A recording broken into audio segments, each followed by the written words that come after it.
I kindly request the students to settle down as we'll be shortly commencing.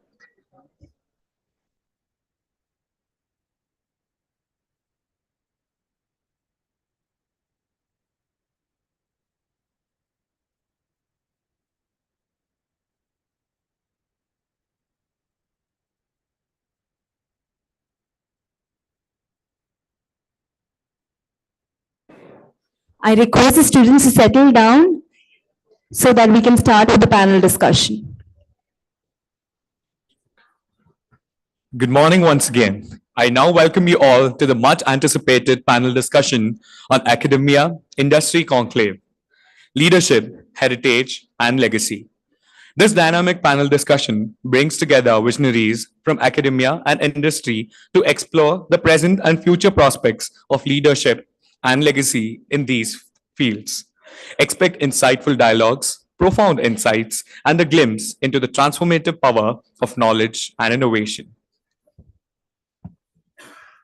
Our first panelist, Mr. K.S. Chima, is a promoter and founder chairman of K.S. Chima Group of Companies, a dynamic professional and successful entrepreneur leading K.S. Chima Group. He is also a lawyer, in-house legal counselor, director of business and project development, deal maker, and a board member of several MNCs, and an expert in setting up and managing international joint ventures.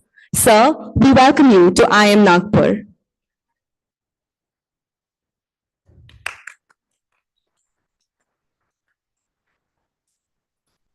Our next panelist, Mr. Kirit Joshi, is a visionary entrepreneur and the esteemed co-founder of Spacewood, India's leading premium brand and a manufacturer of modular furniture. With a passion for design innovation and a keen eye for quality craftsmanship, Kirit Joshi has played a pivotal role in establishing Spacewood as a leading player in the furniture and interior solutions sector. Kirit Joshi's unwavering commitment to excellence drives Spacewood's mission to provide customers with the finest in contemporary furniture and interior solutions. Sir, we are pleased to have you here with us today.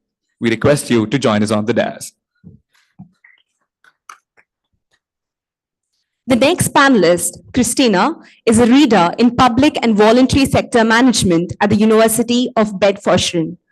The passionate advocate for bringing humanity back into management, she has worked in over 25 years in non-profit organizations, and this has given her first-hand experience of the ways in which organizations can nurture or tyrannize the people working in them. Seeing both the best and the worst of management is a strong motivator. Ma'am, we welcome you to IIM Nagpur.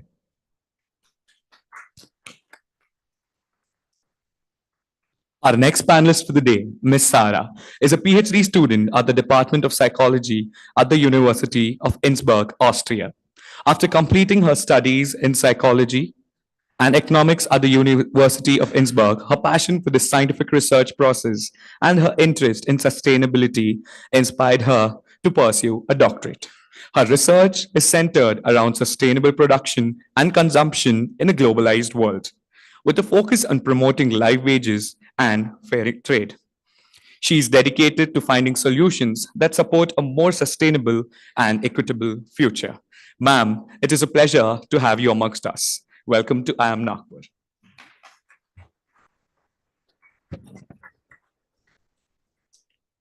A moderator for this panel discussion, Dr. Deepmala Ma'am is the area chair of the Department of Humanities, Arts and Social Sciences at IIM Nagpur. She is presently engaged in examining the potential of environmental, social, governance practices for businesses. Ma'am, we now request you to join the dais and begin the panel discussion.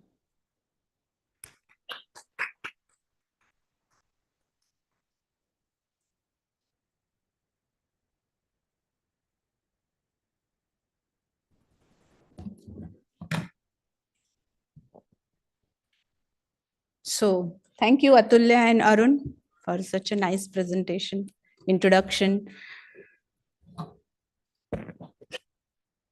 A very good morning to all of you.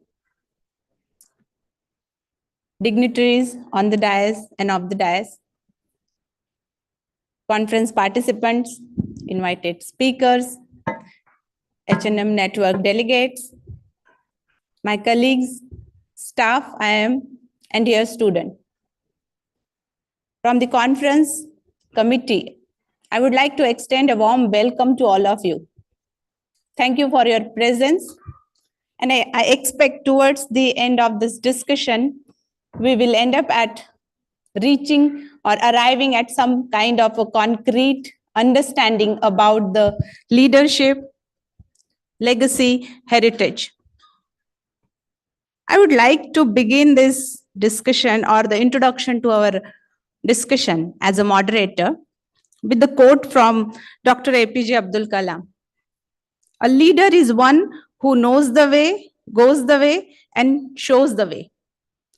Precisely, this is the aim of this event, which aims at developing that interaction between the academia and industry. As we have already heard in our inauguration session by Dr. Srivastava, that how pragmatic or practical and academic, combining these two aspects becomes very necessary. India, being an emerging economy in today's time, has a lot to offer to the world. And we have a rich heritage of Indian knowledge system.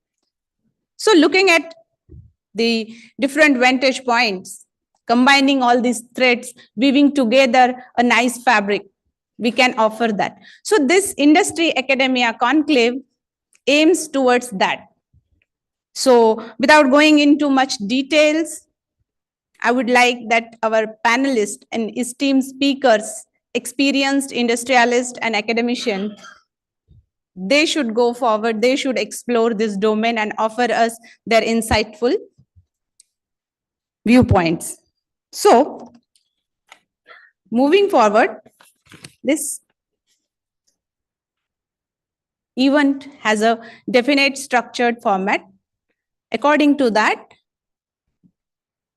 initially, I would ask the question to our panelists, and by taking that as a thread, they will explore further, offering their viewpoints, pondering upon the ideas of leadership, heritage, legacy, providing their viewpoint, their inspiration, experiences, followed by Q&A, which is specifically focused upon your enthusiastic participation. I would like, as an audience, you must ponder upon, you must think about, you should take an active participation in this process. That's what we aimed at. So without going into further delay, I would just straight go to the panelists for their experienced views. So the first panelist, highly esteemed, experienced entrepreneur, leader, committed professional, Mr. KVS Chima. Thank you, sir, for being a part of this discussion. You have traversed challenging landscape, encountered a diverse range of societal experiences, hailing from a farmer family to ascending to a prominent leadership roles in various organizations, and then establishing your own enterprise. You have a long legacy. You yourself has created a brand for your own self. So considering your extensive expertise, how do you establish a connection between leadership, legacy, and heritage within corporate entities?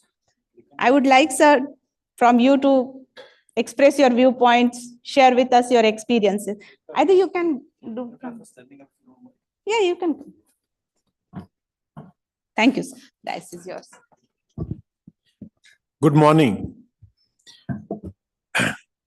I think the introduction was quite flattering. I might not live up to that. As she said, I hail from a farmer family in Haryana, went to Hindi medium school till 10th standard, learned my ABC when I was around 12 years in 6th standard.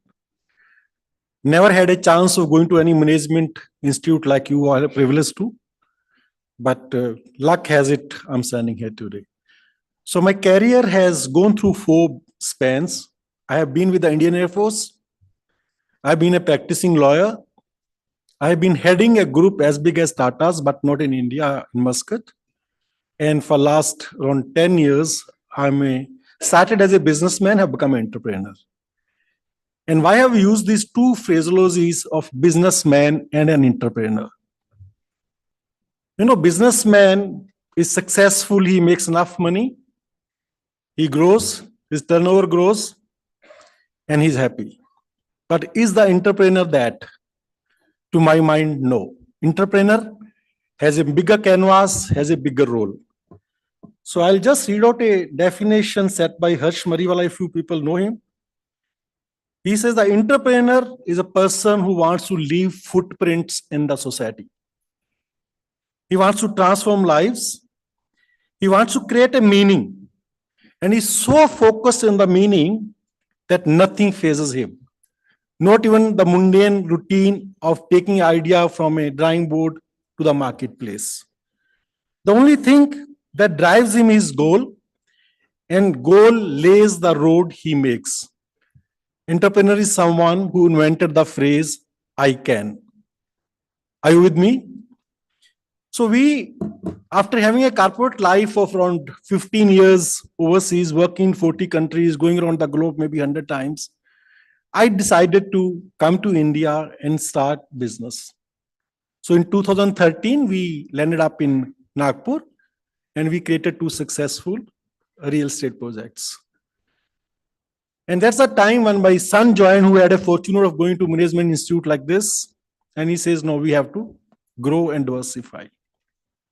So we entered into automobile, we entered into mining, we entered into logistic, and all with a single purpose of transforming lives. So when Dr. Shrivastava was speaking today, without reading that book or listening to that presentation ever before, I think our organization can tick mark all those. And I'll show you some of the glimpses of what we do.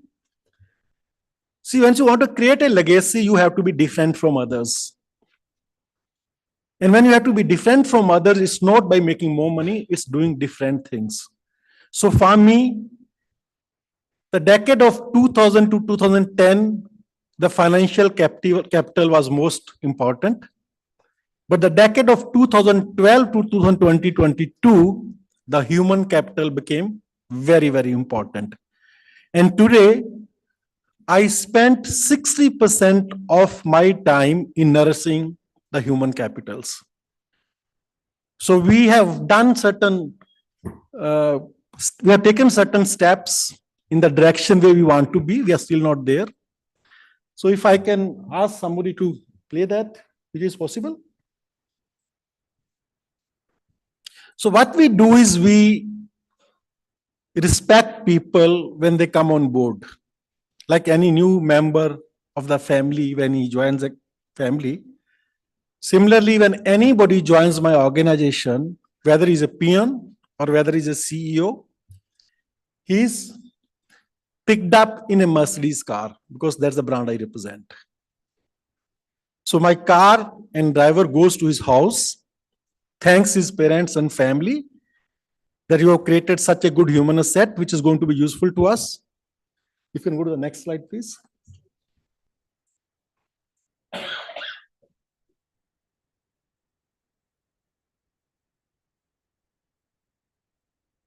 Next one.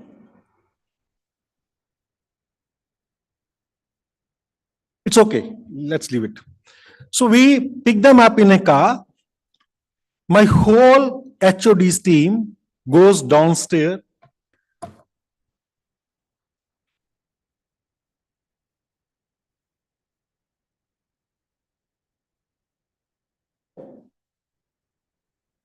So how do we play this?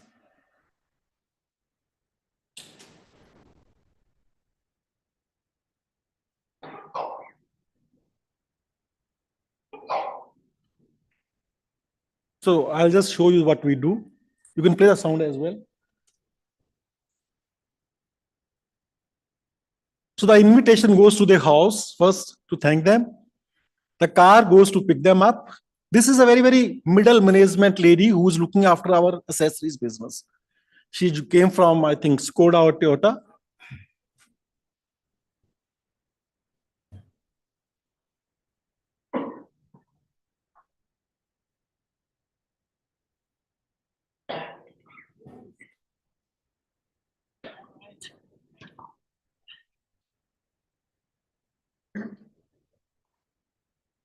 Not play. You can play the volume as well, please.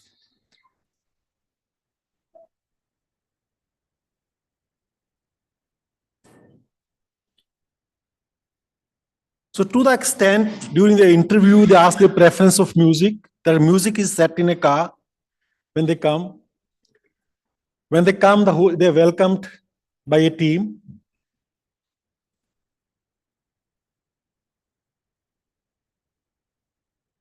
There's no sound.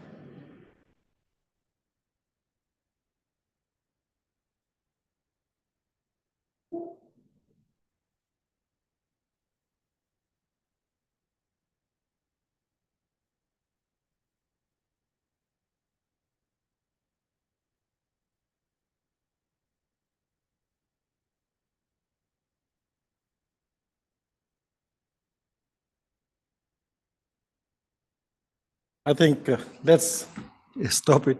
So they are, in fact, short. They are felt respected. They are felt wanted on day one. And if I'm in the location where somebody is joining, I personally have lunch with them.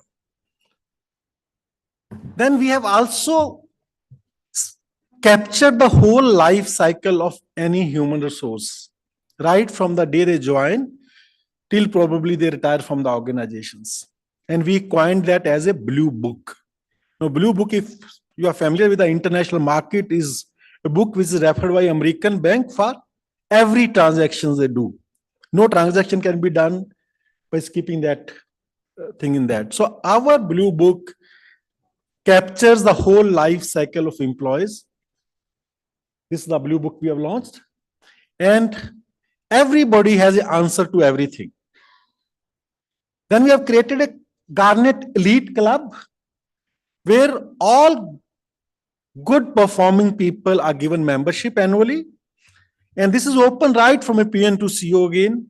They are given 2 nights, 3 days stay in 5-star hotel. They are given special uniform. They are given special salary for a year. And they are given right to participate in any strategical meeting.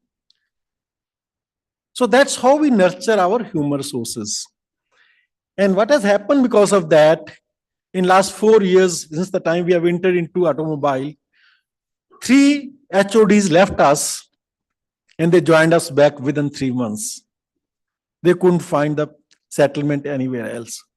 Now, why do we create that? Let's say a couple of extra millions in the profitability will only benefit either the shareholders or the promoters. But are they going to create a legacy? As Dr. Srivastava mentioned, that why is Tata different from rest of the corporates in India? Because they have created a legacy.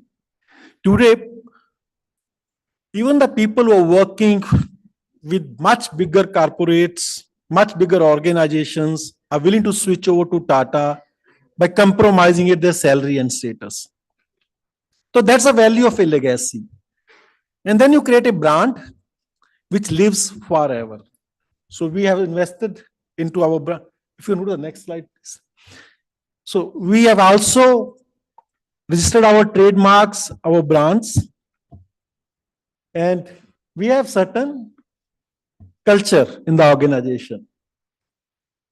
So when Dr. Srivastava was making a presentation, I was looking at each point he said, and I said, almost we are there. We are only real corporate sense. We are only 4 years old organization because we started becoming a corporate in 2019. And we have taken over most of the businesses which were sick or loss making, including the Mercedes-Benz dealership in Nagpur, in Ahmedabad, and in Surat.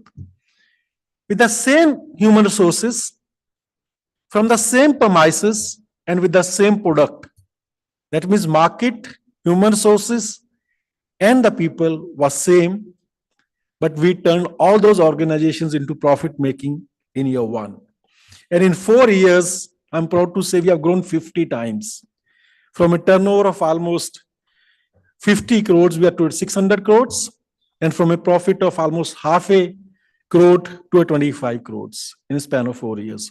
Now, was it possible if we were concentrating on making profits? It wouldn't have been. I think, as the most of management guru says, if you do other things right, the money is byproduct. And we have seen that happening. I've seen that happening in my corporate life. I've seen that happening here. So my submission is, time from today for next 1 decade is to invest in human resources, in nurture them, train them, and use them. Of course, we are profitable organizations. We are not NGOs. But we can only grow if we do things right, which I have just listed. No, I have not inherited a legacy, but I have at least a mission to create a legacy. So we do a lot of social work. In fact, I've committed to Dr. Maitri that we will be sponsoring a scholarship for IIM Nagpur. We send a lot of students to faculty from our employees, including my son. And I've also sponsored independent poor student from Nepal who has passed out from IIM Ahmedabad, and from his 10,000 salary per month, he's almost on a 10 lakh salary per month today. He wanted to work for me. I said, no. He wanted to pay back money. I said, no, you educate one more person. So I think we don't have to make an announcement that we want to create a legacy. We don't want to say that we are creating a culture. Let your actions speak. I wanted to show you 1 or 2 more videos, but unfortunately systems are not supporting. The guy who left us, when he came back, he was CEO. And somebody outside the organization asked him, why you are come back within 3 months? And the interview he gave is mind-boggling. I think that's my earning. So I again say, you are a most important resource of your future organizations. But that does not mean that it's a one-way traffic. You guys have to constantly learn, relearn, and relearn. There's a very small difference between an employee and a contributor. Try to be a contributor wherever you go. Make sure that your presence is felt. It'll be only felt if you have the courage to call wrong a wrong and right a right. When you grow up, work on a meritocracy. Don't promote anybody wrong. If any of you have heard Field Marshal Manekshaw, his famous phrase used to be, incompetent would be promoted only over my dead body. When you promote an incompetent person, you actually kill the organization. At the same time, do not ignore somebody who is competent just because he's not your relative, he's not your wife's relative, he's not recommended by some politicians, or he hasn't got a recommendation from Dr. Maitri. Look at the meritocracy. Look at that time, the work he has done, not the name, not the face, not the color, not the caste. And I can assure you, you might be criticized for some time, but people would appreciate that. Nobody likes to be punished, but make sure that wrong acts don't go unpunished. And if you have set a right criteria that particular act will not be tolerated, the people will accept those punishments happily, non-promotions, non-increments. I have around 702 employees today. There are people who get 0 increment, but I meet them and explain to them why. And next year, they become the best performing employees. So you have to tell people that inefficiency, incompetency will not be tolerated. And how can you be yourself a competent? You have to have a professional knowledge. You have to have a professional competence. You have to have a learned heart to take right decisions. And you will be respected. So I think this is the time I had. If I missed out something, I wish we had a longer time, but I'll definitely come back to you guys for some time. I'm locally available in Nagpur, and any of you can reach us anytime. You want to have a practical training in our organizations, you're most welcome. Some of the you have done, I think, in this batch or previous batch. We take a lot of interns from IM, including Ahmedabad, and we will take from Nagpur as well. And I wish you all the best. Thank you.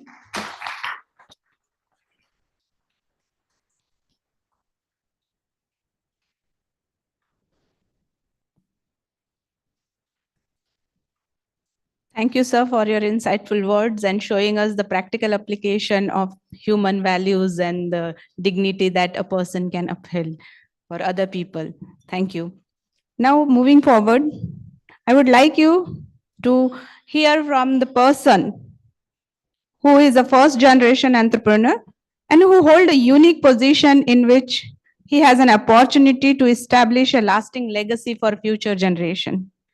Here, I would like to quote your own words, sir, from your earlier speeches that once you test success, your risk-taking ability goes up. So I would like you need to elaborate further so that our students, our participants can get the overall idea about how once the people test success, they become more risk takers.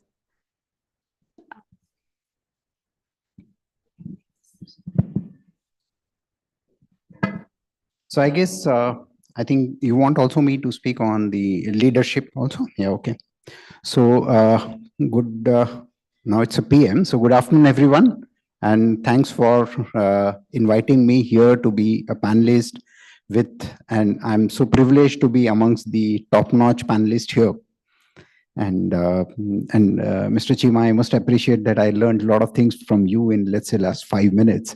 And it's a pleasure to listen to you. And then I would probably like to connect more with you and try to understand how do you really nurture the human values. So though we could see a small glimpse of it. But then, yes, friends, and let me tell you that I'm a first generation entrepreneur, and I was just like you about 25 years back or 27 years back. And with a small capital of 65,000 rupees, I started a company, Spacewood. And I worked in an organization for about 2 years, and then I left that organization and then started Spacewood. And last 25 years, I have built just to give you a background, I have built an organization of about 2,000 people.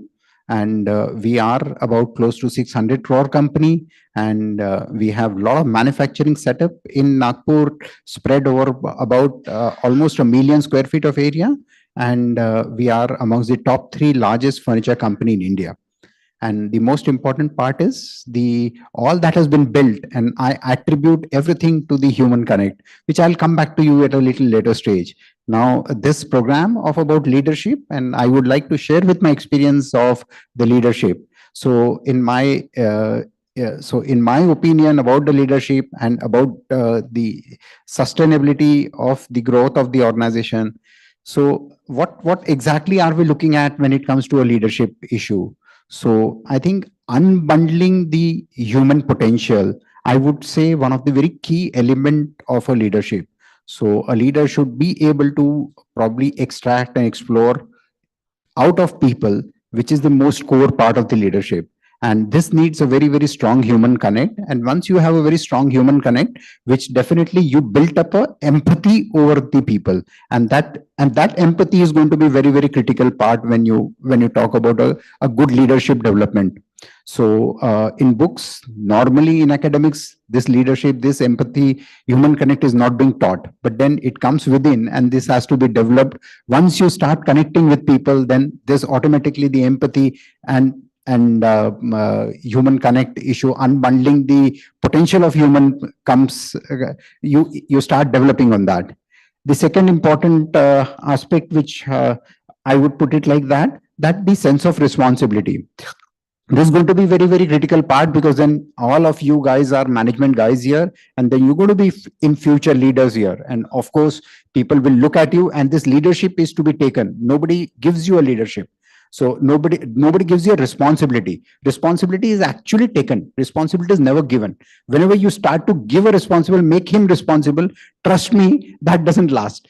People have to come forward and say, I want to take a responsibility. And whenever I have found people who comes forward and say, sir, give me a responsibility, I'll do it. And trust me, those becomes a bigger leader in future. So element of responsibility is very, very core important part.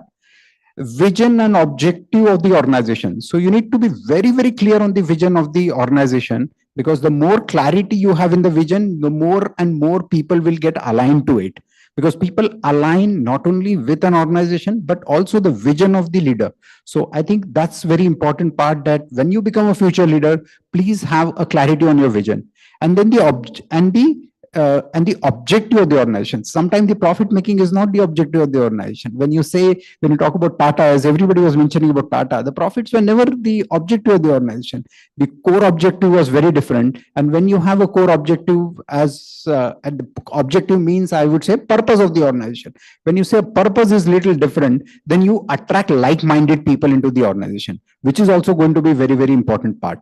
So the fourth item which I wanted to discuss about is all about resilience and risk management. So when, as a CEO, I have gone through it, the more, madam, you told me about it, the more you become a successful, the more you are able to take a risk. Yes, I think that's more important part. Then you also need to be resilient to adopt, to take any kind of a risk. And I have been part of it, because I had one of the massive fire in Nagpur where everything was turned to ashes. And then because we were resilient, we were able to sustain that kind of a situation. So risk management and resilience is important part. Then the fourth important part, which everybody talks about, is adaptability and innovation. In a very ever-changing world right now, the world is changing so fast, the business landscape changes so fast, that whatever has been taught today, or maybe taught today academically, it becomes irrelevant tomorrow. So how far you are agile, how far you are adaptable to changes is going to decide your future. And that has to come with a very open mind to acquire knowledge, open mind to get adaptable to a different business situation. And then the second comes the innovation. Because you need to keep on innovating, not only about the product, because of the processes, because of the business model changes, because everything changes. So that innovation is a very key factor, which is a part of a leadership. Then probably employee, as everybody says, that how much are you delegating the decision making to employees. So once you keep on developing that, then you are at the top level, but then the leadership has to percolate to a very down level also. So I think these are the few components, I would rather say, that makes you a very, very strong leader. And any organization which has to be built up on a sustainable way, if they works on all these 5-6 points, so I guess one can really develop a very sustainable organization.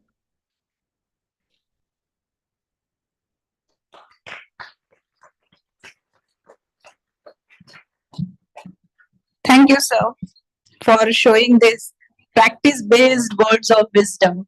Values are always there, but how we inculcate them into a practice is really that we got from our industry representative. So, just to add one more point, at a practical level, you have experienced these things, so you are able to formulate into it words. My question to you is, I just want you to elaborate upon how do you contemplate a connection between industry and academia? Since here we are now transitioning from industry perspective towards the academic perspective. So now I would like from here to hear that how would you, because you yourself belong to IIM Calcutta, so your views. So let me put it like that, because then most of us feel that the practical experience is more critical than the academic, than what is being taught in books or academics. But let me tell you, anything, if it is theoretically right, can be scaled up. Okay, so this is a very important item. You need to understand this.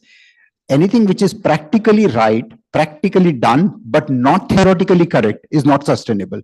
So please understand, anything what you do practically must be theoretically right. So you need to go back to your books and see what am I doing correctly, theoretically right or not. So I would rather say that there is a very strong linkage to it. You cannot bypass theory, never ever in your life, no matter whatever practical experience you have, unless it is theoretically correct.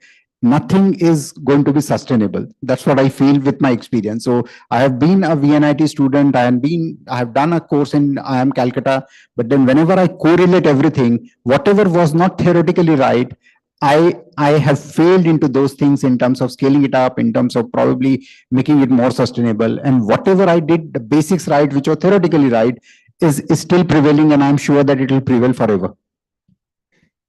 Thank you, sir. So now with your path that you have created, the connections between the industry and academia, I would like to move away and explore the domain of academia.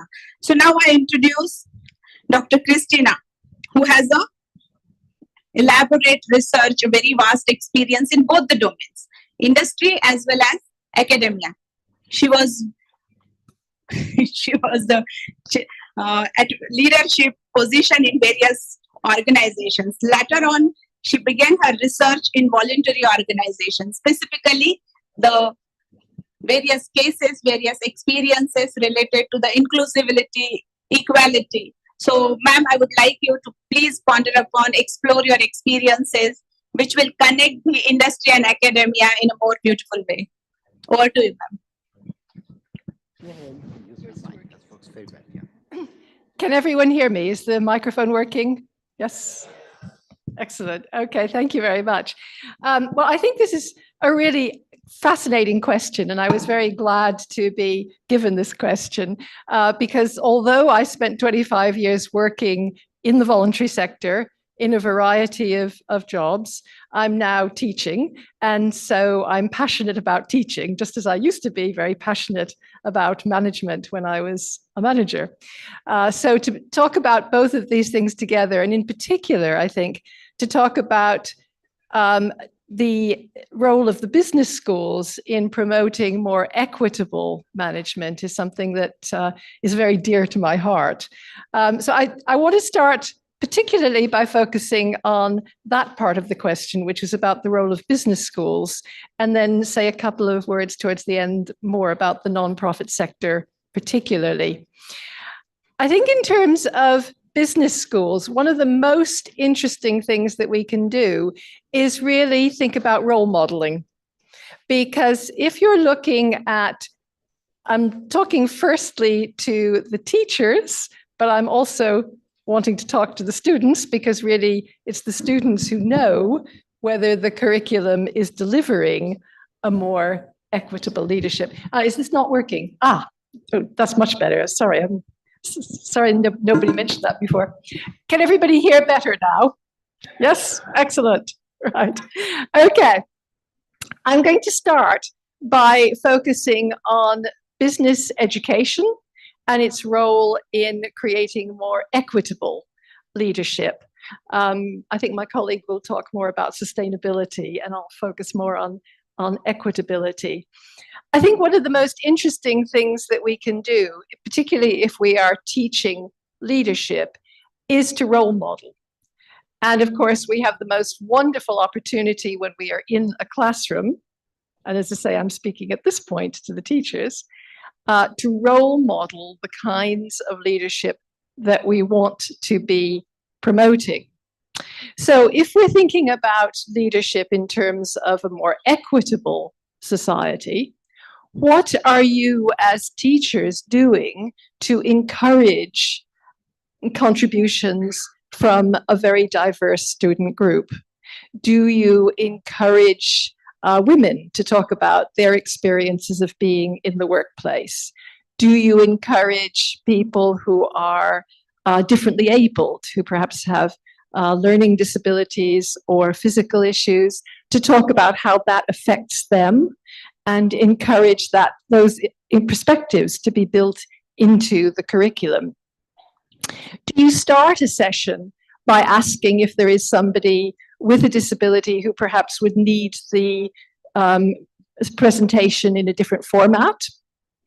Do you ask if people have particular preferences about the pronouns that they want to be referred to by? Those are examples of taking a sort of proactive approach, which does a couple of things. Firstly, it makes it more easy for people where those issues are important to raise those concerns, but it's also setting the culture. And this is where my answer partly comes onto the conference theme, because if you think about the culture of the classroom, what are you doing to promote an equitable culture within that classroom?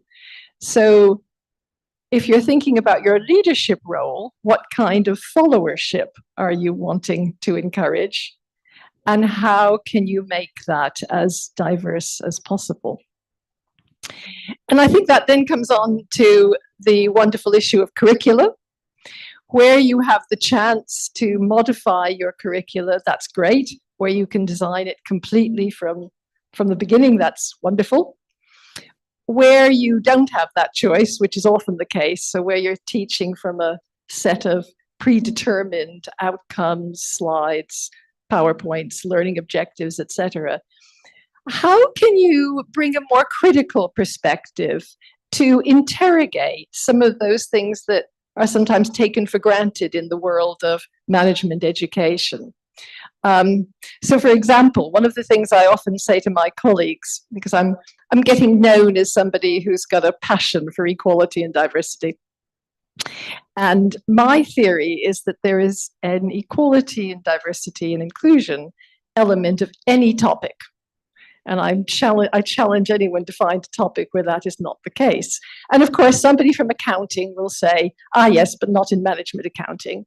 To which my classic answer is, who determines what gets accounted for, what is not shown up in the accounts, and what kinds of assumptions are embedded in the way those accounts are presented? So, for example, the people at home who are supporting you by cleaning, cooking, shopping, so that you can do the work that you do in the organization, is that accounted for? The caring responsibilities that make it possible for you to do the work and be the person that you are, is that accounted for? So those are just examples of raising questions that can perhaps start shifting thinking a little bit, and not just take for granted what is in the curriculum. So even if you have to teach from a very, very prescribed curriculum, you can still be a bit subversive on the side. And I think the final point I'm going to make is a slightly different illustration of that, which is my background working in the nonprofit sector. Now, it used to be, when management education was really taking off, that you'd have, certainly in the UK, you'd have people coming from the private sector, the public sector, the non-profit sector, all studying together. And that was really rich because people learned a lot from each other's perspectives. I'm not in favor of the way in which a lot of the delivery of management education has gone, where the sectors are very separate, created in very separate ways. There are differences in managing in those sectors, but there's an awful lot that we can learn from each other. And building on some of the points earlier around employee engagement, if you want to tackle employee engagement, go and talk to people in the nonprofit sector, in the social justice sector, where people are working often for less pay, sometimes for no pay, but are passionately committed to what they do. Their sense of purpose drives them like nothing else. So you want to get more out of your employees, give them a sense of meaningful purpose. Then there's no problem. And the nonprofit sector is extremely good at doing that. So if we combined different approaches and perspectives and learned more from each other's challenges, the public sector, the nonprofit sector, they have to balance the books as well. But every penny that the organization spends is channeled to its organizational purpose. That is not easier to manage than managing accounts in the private sector, but it's different. And so there are strengths and limitations that we can learn from each other by talking to people working in different sectors. So I think I'll stop at that point.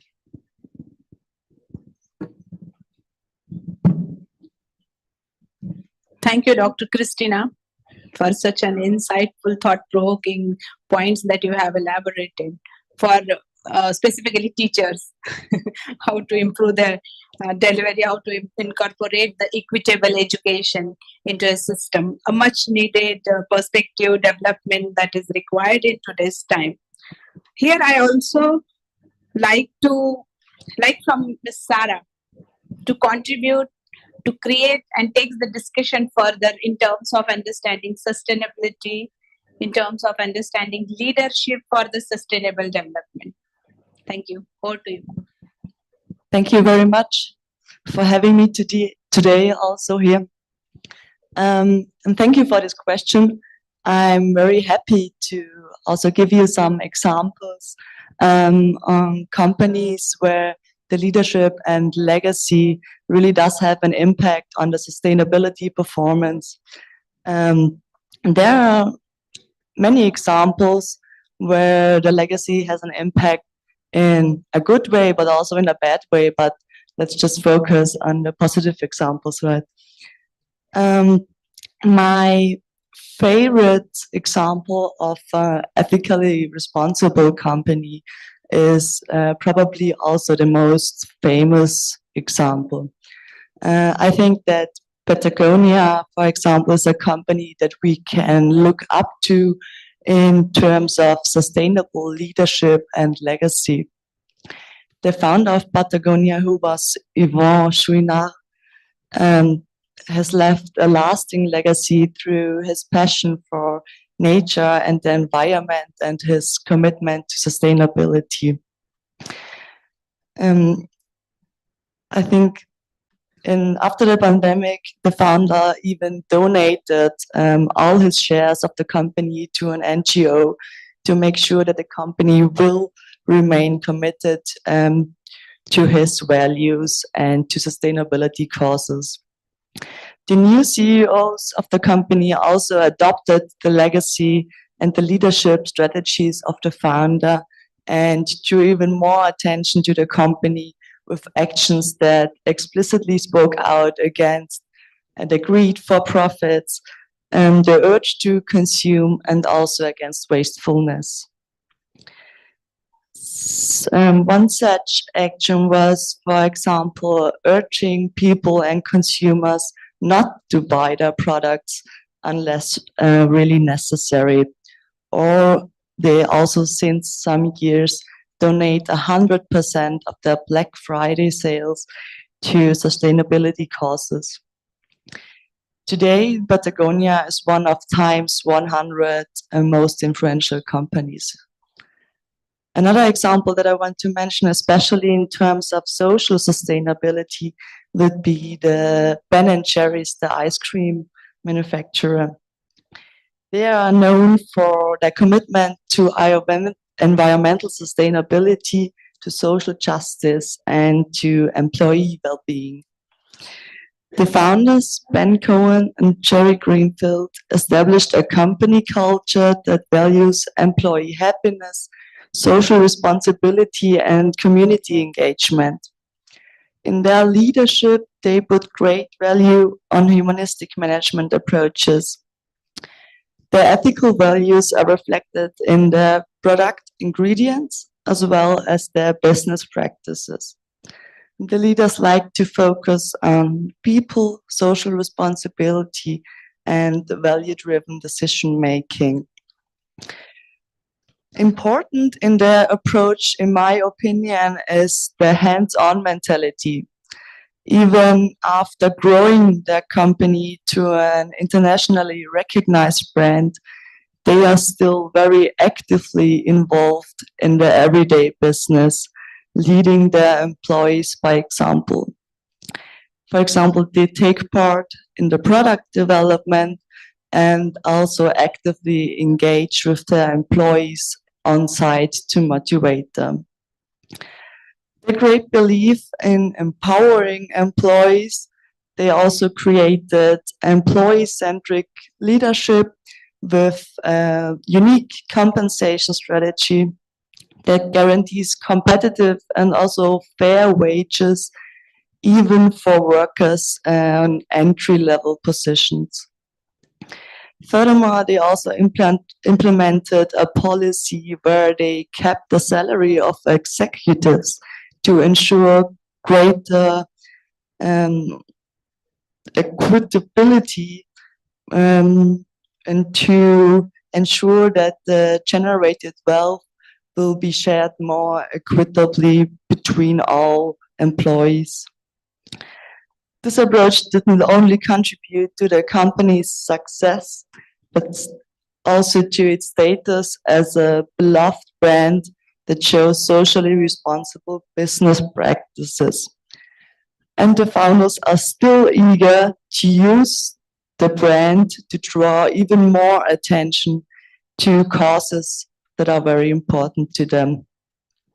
In general, I think that leadership is essential for creating dignified work environments and work cultures, and that leaders shape the organizational culture with their values and ideas, and by empowering others and workers by fostering their well-being and helping them reach their potential.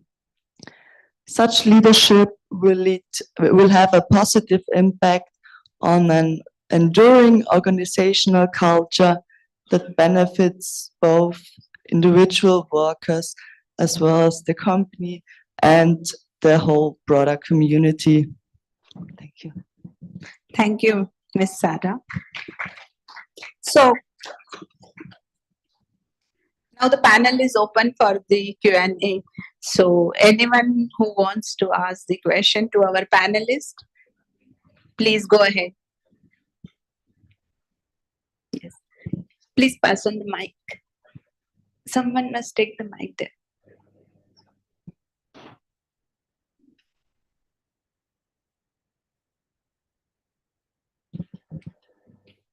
One mic.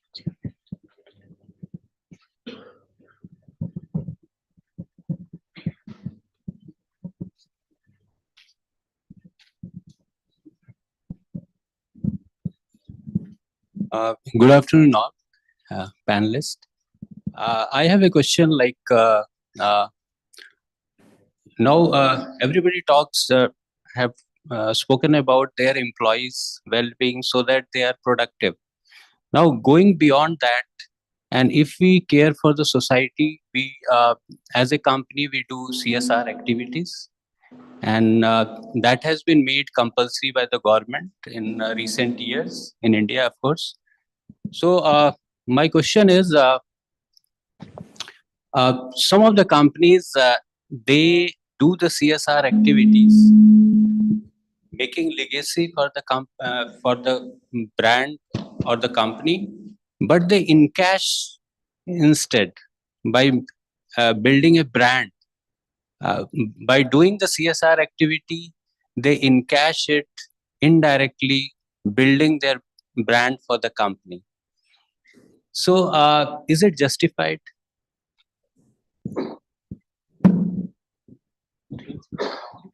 I'll also say on that, no problem. See, when you do a CSR activity, and if it benefits the society, your brand is automatically built. Brand building is not something scientific that you go to laboratory and create a brand. Brand is how well you know me. And how will you know me? Only if I'm doing something which benefits the society or benefits you.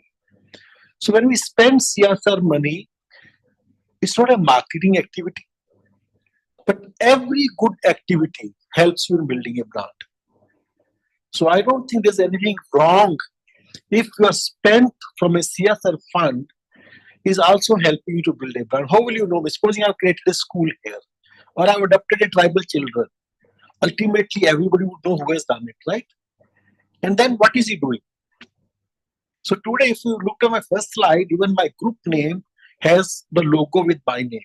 Now, is it a brand building or is it creating a legacy?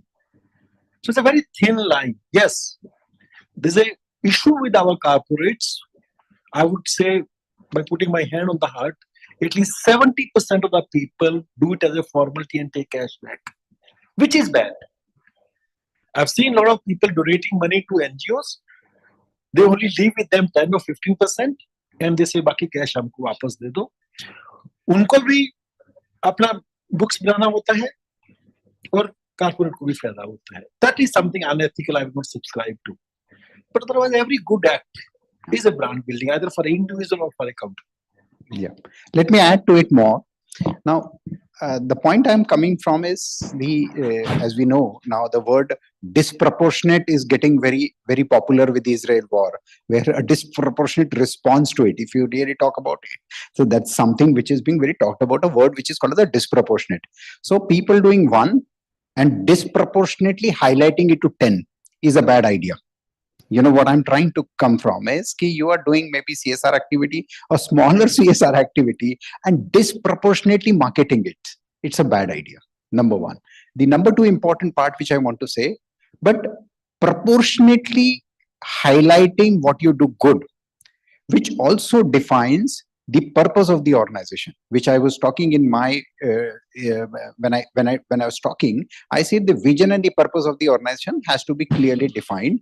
The vision and the purpose cannot be only money making. At the end of the day, when you make money, what do you give back to the society? And unless it is being told to society that okay, I do all these good things, then only I'm going to attract. It is not I'm not actually attracting a consumer here.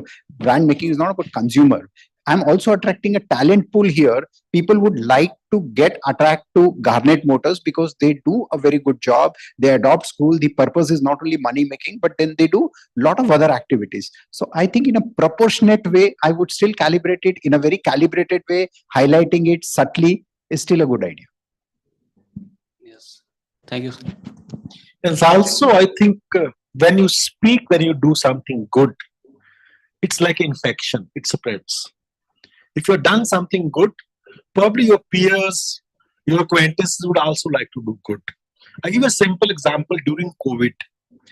I come from Haryana and I went to my village. People were not willing to accept what is COVID. All that we did is educated them. And then they were so well informed and they took such a great initiative. 7 villages which I adopted did not suffer a single death. And for which, of course, I was given an award by Haryana Government Champion of Change. Now, is that award good or bad? Because they recognize that if somebody coming from Nagpur can save 7 villages in Haryana, probably next time such an eventuality rises, a lot of local guys will also do it. So that was the purpose of the government. It was not to, decorate me or promote me or make me known there. It was a purpose that can we create an induction? Can we create an infection of good? So this helps. I think the only thing that I would add to that, to all of the comments that have been made, is just to reflect on whether the messages that are being presented through the marketing are reinforcing the values the company wants to promote. So what images are being used in terms of the representation of the people that are in the images, what role are women given in your marketing campaigns, how is the product promoted, is it subtly reinforcing oppressive hierarchies, or is it subtly changing the culture by challenging some of those? So I think if the marketing message is consistent with the values of the company and the values of the social purpose, then that is fine. And if there's inconsistency, then there's an issue. So I hope you got your answer. The crux of the issue is that it's all about your objective, your aim. Biasness resides in that. A thin line of difference, because we will admit that some of the big companies of India, they also encash this. So encashment is wrong, I suppose. If it is for the cause, it is good. But if you are, that is a societal marketing. If a company is doing good, so consumer automatically gets attracted towards that company. They have a soft corner for it. Very, very thin line, like sir said. Okay. Thank you. Thank you for the questions. Anyone else who wants to ask the question? Yes, please.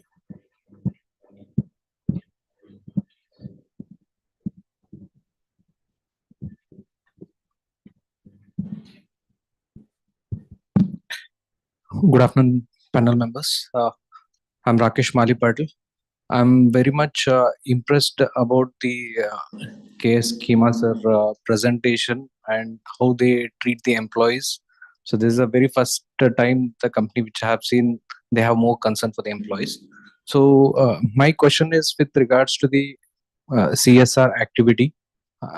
Although it's not a marketing gimmick, as sir said, during the research, many of the US universities has rejected the CSR funds from tobacco companies because tobacco companies going for a CSR is the main. They don't have the corporate responsibility. The main core product itself is undisputable damage to the society. So, what is your opinion on CSR activity by tobacco companies? Again, as I said in the beginning of my conversation, there's a difference between a businessman and an entrepreneur. So businessman doesn't care what impact his product has as long as that makes money and give him profits. But entrepreneur wants to leave a footprint behind. So let's look at the other way around. If there was a no cigarette company which makes a refined cigarette, probably people will be smoking unrefined cigarette, which is more harmful. So it has done at least some improvement where the harm is reduced. I would look at it that way. Right? Today, ITC group is also into cigarettes, but they do so many other activities that are fantastically good. Now, if you smoke a cigarette which is made in a village unbranded or some of the brands which don't even put a filter on that, versus the cigarette made by ITC, probably the harm is proportionately reduced. I'm not saying it's good. I have never smoked in life, so I can't tell you. But at least they've done some improvement, some contribution. So it's, as they say, the beauty lies in the eyes of beholder. So it's how you perceive something. No, NGOs rejecting money coming from such organizations, I am not for it. The sole purpose of NGO is to do good to the society. And to do good to the society, you need money. How the money is earned is important, but how the money is spent, that's more important. If the money coming from tobacco company can cure 100 people's cancer, why not? You must have heard the story of Robin, right? He used to loot the rich and distribute in the poor. Was it bad? Is it debatable? So nothing is bad in life as long as you draw positive influence from that. I think respectfully, I would like to disagree with some of that. And I know that certainly in the UK, charities are very careful about who they accept money from and will often reject grants from organizations where the money is seen by being generated through activities that are socially harmful. And so a number of the large art galleries, again, bringing this back to cultural industries, a number of museums and art galleries have rejected grants from foundations that are involved or have a history of slavery, for instance. So that's a big issue that's around at the moment. Some of the sugar firms, etc. Quite a few companies involved in petroleum. Yeah. And the whole, you mentioned the situation in the Middle East, the whole boycott, divest movement is also looking at whether companies are generating income through activities which are propping up problematic situations. So I think there's a really tricky thing there, because whatever your view is of the morality of that, pragmatically, a charity, an NGO, may find itself in trouble if it's taking money from a company which is pretty generally contextually understood as not contributing to social good. I think the distinction is whether money made is legally or illegally. So the NGOs which reject money, I've been part of a couple of NGOs in UK, is the money which is not accounted for. money comes from illegal activities. Money comes from the activities which are not above board. But I have not seen any NGO rejecting money, looking at the activities of a company, which is just not accepted by them. Yes, money coming from illegal means obviously it puts everybody into a problem, it conveys the wrong message. But you are right, again, in India context, our NGOs do not have enough funding. People sitting in UK and USA have ample of people who give them very, very big grants. How many corporates in India actually donate to NGOs? Very few. Our NGOs go begging from door to door for raising money for the good cause. And for them to refuse money is a big issue. Secondly, we have a very big canvas to spend money. We are not looking at raising our income from $4,000 or pounds to 6,000 pounds. We are looking at providing basic needs, at least to 40% of our populations. We still do not have a clean drinking water. We still do not have electricity in 100% of the houses. So I think, again, the purpose of where the money is going is very, very important. I would rather feed somebody with the illegal money rather than allowing him to die hungry. So you have to look at what you're doing and what is ultimately getting done by that. So it's very, very relative. I appreciate your concern for activities which are harmful, which is harmful for maybe a person like me who is well-to-do, may not be harmful for my laborer who is working there. He doesn't care. As long as he gets his food in time, he gets his clothes to wear, he gets his medicine on time. Does he care from where the money comes? No. So we have to look at a very, very contextually what we are doing and where we are doing. Okay, so we have a diversified viewpoints, and that's not a wrong thing. Everyone has their own perspective to look at the situation. It is your, as audience, as an individual, it is in your hand to apply your own values, ethics, which must be intact with the societal acceptance and the contextualized benefit for all. So this brings us to the close to the end of our time, and we can take one question if anyone wants to ask from a different perspective. Please go ahead. Only one question, then. Kirit sir, I have a question for you actually.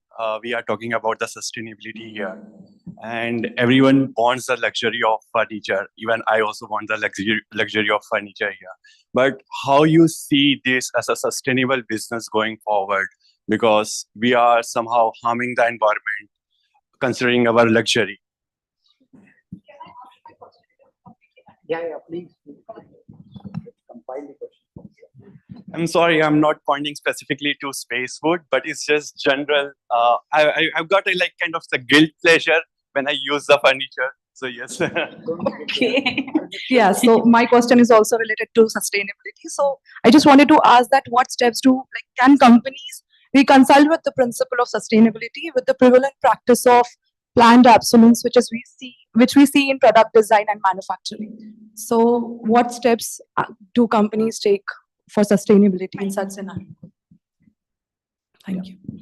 Hi, I know.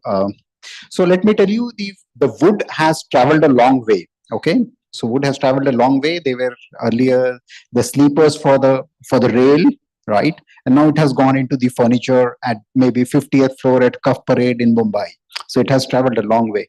So now when it has traveled a long way, most of the people, most of the furniture manufacturer across the globe, they understand this aspect of environment and sustainability. So today our industry focuses a lot on environment and sustainability, where we're actually talking about the plantation wood right now, where it is like a crop. So if you find that now today most of the wood which we are talking about is the engineered wood. When an engineered wood is coming from the plantation, where the plantation is like a crop, like six months it takes a crop, and then we use that wood. That wood is crushed with resin, and then we make an artificial wood right now, which is sustainable. The important part is this also recyclable. So these two items are very well covered right now. And also the forest, the wood we use, actually we don't make a wood. We somebody buys we use somebody's panel. So most important part is those suppliers are FSC certified. So they are also using a sustainable wood. The entire cycle today is all about sustainability. All the raw material which they are supplying to us is recyclable. So earlier we were using a lot of PVC, now we are using a lot of PET. So every element which is coming into the furniture with lot of I would say responsible manufacturers like IKEA, we are also on the same lines like IKEA. So we are all into that direction where we are using everything which is sustainable. So we take wood panels which are FSC certified. We use a lot of PET, we use a lot of ABS, we use non-toxic material right now. So all these elements contribute where we don't harm the environment. So I would say, simply say, don't be guilty about it. Just enjoy the furniture right now. Thank you, sir. I hope they got their answer. So this brings us to an end to this panel discussion. I like to express my gratitude to all the panelists who have shared their invaluable comments here. Because of their incisive comments and thought-provoking aspects, viewpoints, this panel discussions becomes a really an enrichful activity, a domain from where we can gain something. Either thoughts, actions, practices, that's the latter part. But at least at this point of time, we have been enriched in terms of our understanding about the leadership, inclusivity, equitability, and how one person needs to behave with the other person. That is at the core, a basic need at this point of time. So thank you. Thank you, participants, for giving your time and your energetic attendance here. Thank you. So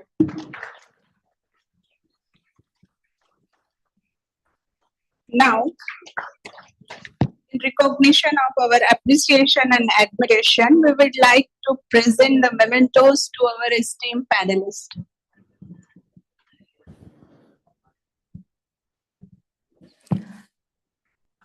I now request Dr. Deepmala ma'am to present our extremely esteemed panelists with a token of our gratitude. Ma'am, I request you to present Mr. K.S. Shima with a token of gratitude.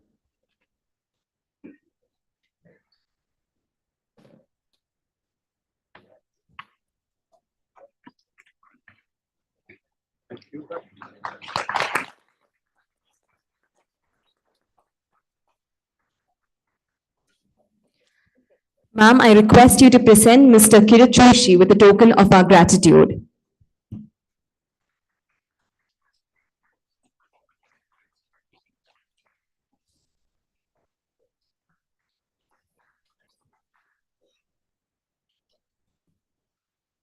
Ma'am, now I request you to present Dr. Christina with a token of gratitude for her participation in this exciting panel discussion.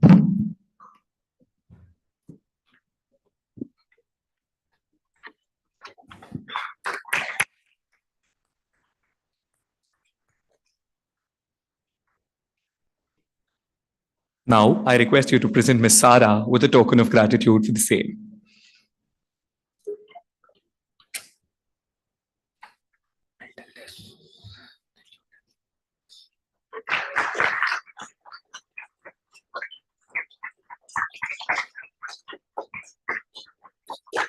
Once again, I'd like to thank the distinguished panelists for their insightful contributions during this panel discussion.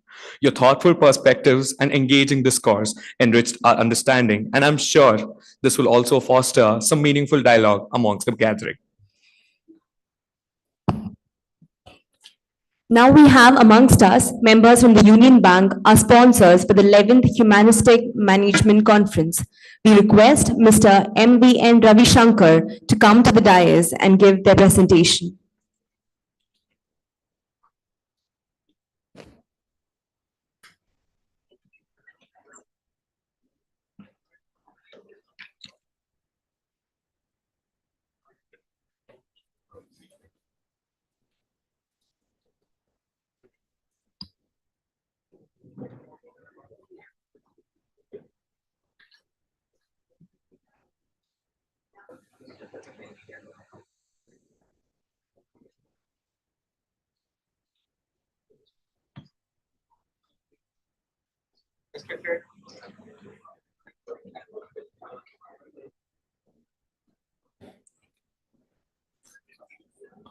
Respected directors, faculty, students, and entrepreneurs, and other distinguished guests, ladies and gentlemen, I am honored to address you today as a representative from Union Bank of India. I am the regional head, Nagpur, from Union Bank of India. Now, we are living in a dynamic world where innovations and entrepreneurs play a pivotal role in the economic landscape. Entrepreneurs are the driving force behind this change. I would like to share my thoughts on these entrepreneurs and their significance. You are the architects of tomorrow's economy. You possess the vision, you have the courage and identify the opportunities and creative and these innovative solutions and take calculated risks. You are not merely the job seekers or job creators. They are the problem solvers and disruptors, and most importantly, the catalysts of economic growth. Our bank recognizes the immense potential in supporting these trailblazers. We have designed the entrepreneurship module to be a nurturing ground for startups and small businesses. Through tailored financial products, mentorship, and access to networks, and we aim to empower you, especially those from deserving communities, to bring their ideas to life. It is crucial for us, being a financial institution, to understand the unique challenges that you are facing, from securing initial capital to manage cash flows and scaling their businesses. Our commitment is not just financial, it is about building a support system that allows them to thrive. We firmly believe when the entrepreneurs succeed, the entire community benefits. New jobs are created, local economies are stimulated, and innovations are flourishes. That's why we pledge to be at the forefront of fostering the entrepreneurship, and we invite you all to be a part of this journey. In conclusion, let us all recognize the transformative power of these entrepreneurs and the vital role they play in shaping the future. As the head of this Nagpur region, I promise to champion the cause and their cause and provide them with the tools they need to succeed. Together, we can build a stronger and resilient economy for everyone. I want to give a small presentation from our bank side. Yeah. This is a brief about my bank. Our bank is the Union Bank. Business mix of 19.5 trillion and almost 100% CBS, 218 million customers, 8,561 branches, 10,195 ATMs, and 17,088 BC points. This is our network. Ours is the 5th largest PSB in business mix in India. 9.5% share among PSB's business and 225 mobile banking users. This is our strength. And our relationship with IIM Nagpur. Since inception, IIM Nagpur, and we have started banking relationship with IIM Nagpur with a small initiative of opening savings bank and current account for the said premier institute. With our bank's customer-centric approach, we have garnered exponential growth at both liability as well as assets front. For a period of 6 to 7 years, we have been identified with a huge number of educational loans to the students of IIM Nagpur. Year-wise proposition is given below. In 2016-17, we have sanctioned just 20 lakhs of one educational loan, whereas in 2023-24, we have sanctioned 20 crores, almost 100 times of our initial loans, and number of sanctions were 69. And I'm also, our bank is having a bouquet of so many financial products. I want to give a brief presentation on this. We have a union education scheme. This is up to 40 lakhs without any collateral security with 5 to 15% of margin. For identified courses in India and abroad studies also. And in our Nagpur region, with the help of this IIM Nagpur and students, we have achieved the target for the financial year for educational under educational loans. We have crossed the magic figure of more than 200 crores under educational loans in Nagpur region. And next one, Madam Christina, Madam was also talking about empowering women. We have a flagship scheme for women entrepreneurs. This is a flagship scheme. We do not see for any collateral security under this one.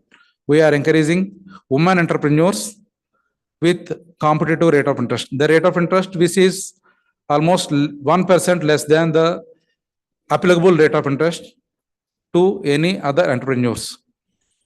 You know very well, almost the world of entrepreneurs being ruled by Indian IIM products. Almost out of 200 top 200 institutions, 50 are being managed by Indian IIM institutions. We have seen the potential in the management group. I know some of you may opt for employment, and I still believe that most of you are looking for entrepreneurship, and for that also we have a flagship scheme for entrepreneurs that I will discuss later. I'll come to savings part. Those these entrepreneurs who are having this rich cash flows, they can have a savings schemes that you can bank with us.